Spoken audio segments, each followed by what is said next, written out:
Në qeveri po punohet për të gjetur zgjidhje për çështjen e provimit të jurisprudencës edhe në Shqip, por kjo është e gjitha që dihet, por kush dhe çfarë po bën nuk dihet.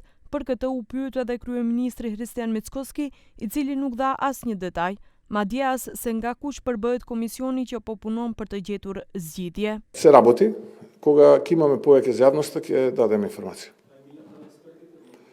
Кога ќе дојдеме до решение, ќе ги соопштиме и имињата и се разбира решението. Kur ju përmend se është formuar komision për këtë çështje, presidentja Gordana Siljanovska-Davkova rikujtoi se zgjidhjet mund të bien në gjykatën kushtetuese.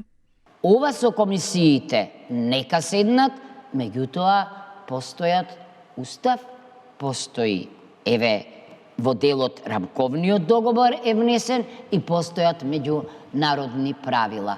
И јас ви кажав на стартот, постои можност да се одбие примена на еден закон доколку судијата или органот има основан сомнеш дека не е во рамките на Уставот. Тоа да се третира како претходно прејудицијално прашање и Уставниот суд да одлучи. Siç theksoi, shqetësim të veçantë paraqet mundësia e formimit të komisioneve të ndara për dhënien e provimit të jurisprudencës mbi bazë gjyqësore. Не може да има една комисија за правосуден испит за кандидати македонци и за една за кандидати албанци. Тоа е невозможно. Бидејќи сите параметри покажуваат компаративни искуства дека тоа може да доведе до opasnost. Mevlan Ademi nga iniciativa studentore reagoi ndaj deklaratave të presidentes duke shkruar se e drejta nuk mund të kufizohet në një gjuhë të vetme dhe si shembull dha disa shtete ku provimi jurisprudencës zhvillohet në 2 gjuhë. Një juriste me përvojë duhet ta di shumë mirë se e drejta nuk mund të kufizohet në një gjuhë të vetme.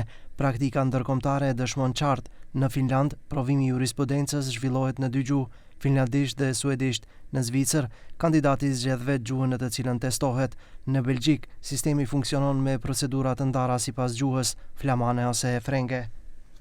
Në një reagim edhe ish-ministri i drejtësisë Krenar Lloga vlerësoi se nuk ka nevojë për formimin e 2 komisioneve, duke theksuar se kjo çështje është e kaluar që në vitin 2024, kur u formua një komision i ri në përputhje me ligjin me përfaqësim të balancuar të anëtarëve maqedonas dhe shqiptar.